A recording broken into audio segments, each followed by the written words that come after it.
Welcome to another tutorial. Now for today's lesson, we will be looking at an additional trace table question. So if you haven't subscribed to the channel yet, please subscribe to my channel and click on the post notification bell so you can be updated when I've uploaded a new tutorial. So with that being said, let's begin.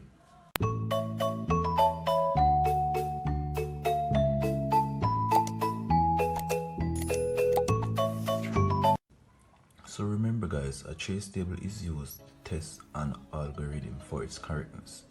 Alright, so let's begin. Alright, so let us analyze this question. So what is printed by the following algorithm?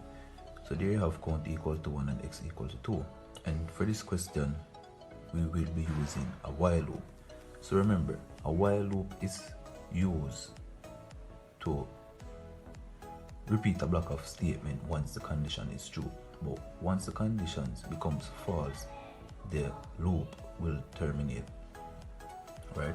So the condition is while count is less than 26, it will continue to repeat itself until the value in count is greater than 26. And there they give you an equation to find the value of x and also an equation to find the value for a count. Right? So let's begin. So what I normally do to track or to do a trace table to ensure that you don't make mistakes when doing the calculation is to just rewrite the formula. Alright, so rewrite the formula for count equal to count plus 5, and also rewrite the formula for x, which is x equal to x plus 2. So they have given us a value for count and a value for x. So count is 1 and x is 2. And count is 1 and x is 2. Alright. So to find the next value for count, you will have 1, which is this one, plus 5, and that will be equal to 6. So 6 will be here.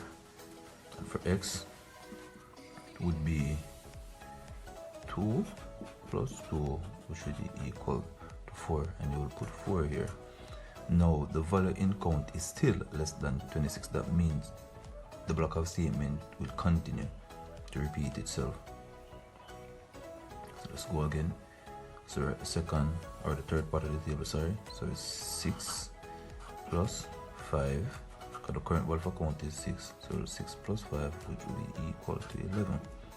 Let me put 11 here, and x will be equal to 4 plus 2, and that will be equal to 6, because the current value for x is 4, so that will be 4 plus 2, and that is 6. So let's go again. So 11 plus 5, that is 16, put 16 here, and 6 plus 2, that is 8, and you put 8 here. Alright, so the value in count is still less than 26, so we're going to loop over again, which is 16 plus 5, and that is equal to 21. 21 here, and 8 plus 2 is equal to 10, and you put 10 here.